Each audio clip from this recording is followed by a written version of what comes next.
Hi guys, it's Emily from Novel Novels and welcome to today's video. This is my Victober TBR for 2022. Now I'm filming this on the day of Queen Elizabeth's funeral, so hence why I'm in black. But I thought let's bring something positive to a day where I am feeling pretty sad, like the rest of the world. So let's talk about a readathon that I love. It is my favourite readathon for the whole year. I have got some Victober plans, so I tell you what, let's start you off and tell you some of the plans that the videos I've got coming up next month. And I'm not organised, am I? So obviously I've got the set ones like the wrap-ups and the TBRs, but I've got 2 extra special videos coming up as well as my Victober vlogs. I'm going to be doing a classics collection video, so I'm going to show you all my different classics collections. You'll see some of them today. I've got if you like this genre, read this classic. That's going to be a recommendations video, which I know it's kind of, I might actually swap them around because I was going to do them one after the other, but I think I'll do it the other way around. And obviously I've got the vlog, so they are going to be some Victober videos. If there's any extras you want me to put in, please let me know. And there you go. I'm just thinking actually that would be better to go that way around, so you guys can get some recommendations if you want. And so that's it. So let me get on with the prompts. First of all though, before I show you the prompts, I'm going to show you the group book. It is a Thomas Hardy, the Mayor of Casterbridge. Now I know that the hosts have already talked a lot about it. It was actually subtitled The Life and Death of a Man of Character. It's focused on the spiritual and material career of Michael Henchard, whose governing inclinations are tragically at war with each other. On a drunken impulse, it led him to sell his wife at a country fair.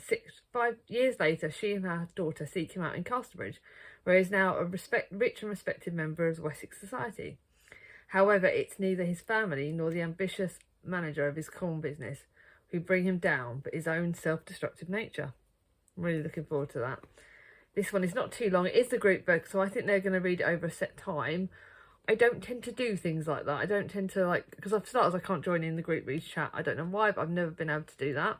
So I don't know what order I'm going to read any of these books in. This is actually one of the shorter classics. It's only 300 pages.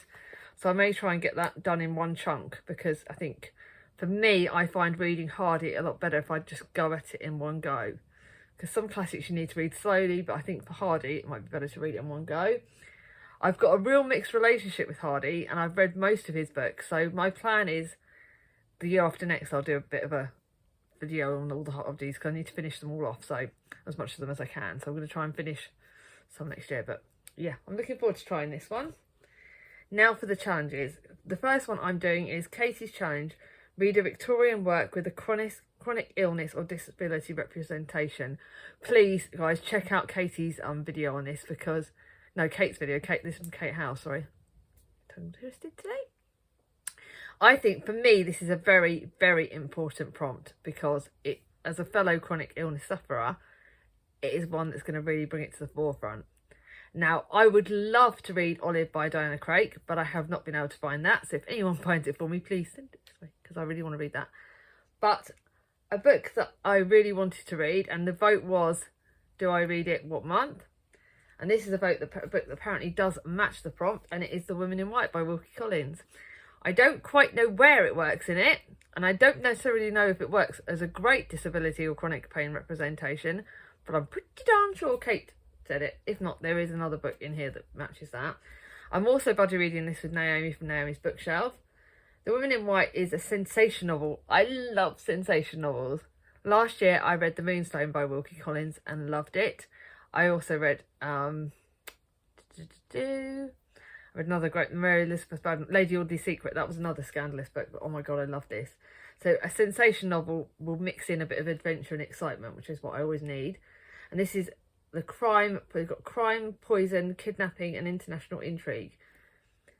I remember someone, I think it was Charlie from Charles Heathlet, saying that he didn't like this, but he wanted to read The Moonstone. So I'm hoping I like this.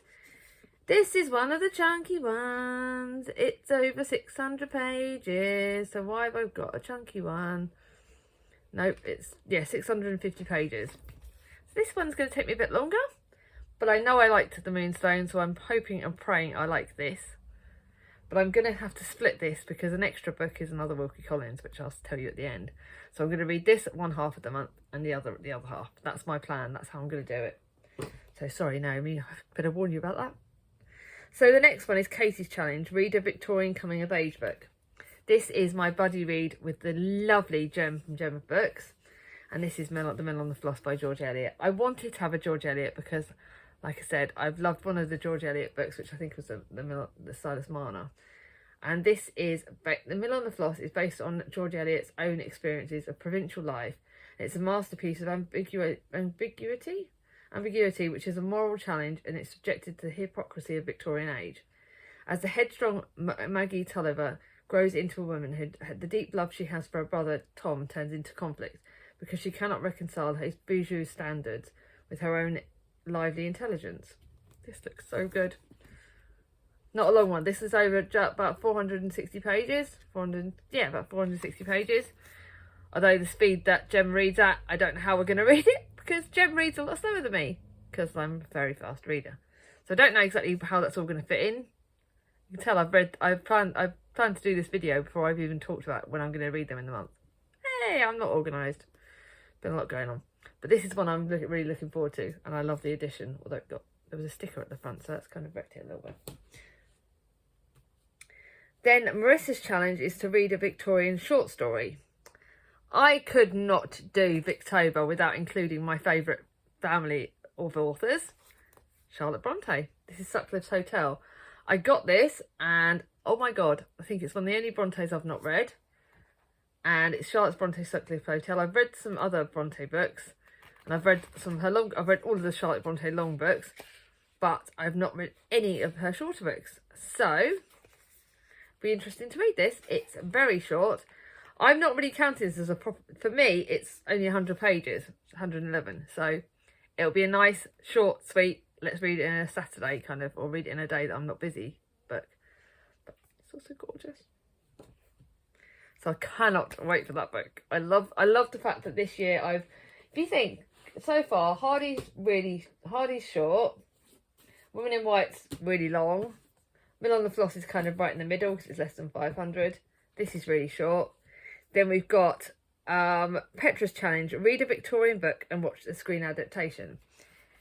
Please guys, if any of you in the UK know where I can watch it on TV, whether it's, I've looked on Netflix and I can't find it, but I don't know where else to look for it. Treasure Island.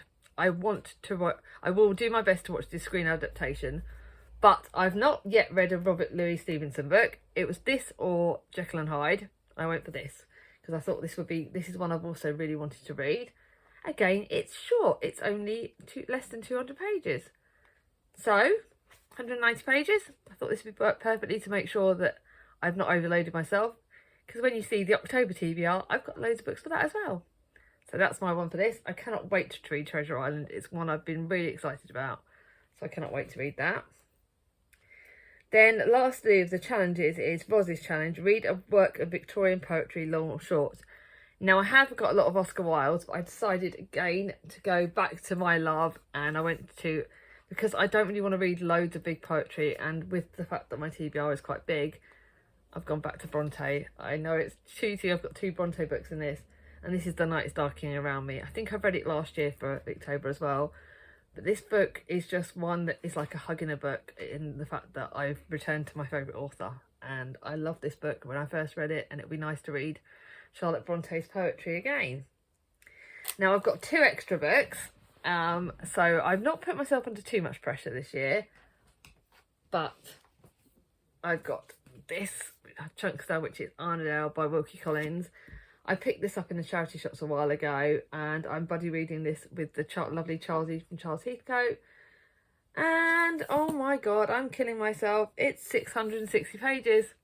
So it will be, yeah, it's going to be fun. I think I'm going to have to Chunksters read these a bit bigger chunks. So sorry, buddy read guys. I think this is going to be big. I don't know anything about this, but when Charlie from Charles Heathcote found out that I bought it in a charity shop, he wanted to read it with me. I've got 2 Wilkie Collins. So this is about when elderly Alan Arndale makes a terrible confession on his deathbed. He has little idea of the repercussions to come. For his secret, he reveals the mysterious Lydia Gwillett, flame-hailed temptress, bigamist, laundry addict and husband poisoner. Don't want to know any more than that. This looks fascinating. 2 Wilkie Collins in the month. What have I let myself in for? And then lastly, I couldn't go another Victober without this. And this is a lovely book my gorgeous sister Charlie from Charlie Brooke got me for Christmas last year. And this is Charlotte Bronte's Selected Letters. She got me this. I believe she's also reading it, so if she puts her TBR up, it'll be good. But this is a nice, short but sweet extra book. It's non-fiction, and it is purely and simply letters to Charlotte Bronte. Charlotte Bronte wrote, and can't wait. So yeah, I've kind of got like 3 Bronte books. I've got 2 Wilkie Collins. I've got a George Eliot. I've got a Robert Louis Stevenson, and I've got a Hardy. So I've done quite well. The only one I've not got is a Dickens, out of all a lot of the main authors, but that is because I'm doing a Dickens project next year. So sneaky peek, I'm going to be doing a lot of Dickens. I'm going to be reading Dickens all of next year. So I didn't want to put Dickens in this year. But I am really excited about Victober. I love Victober. It is one of my readathons that gets me with such passion. I enjoy every moment of it. Yes, normally I do a read along for it, but I'm not pushing myself this year. I think with everything that's happened, I really want to be a bit gentle on myself. Although I say that, and I've got 2 books that are over 630 pages. Yeah, maybe I've not been that gentle.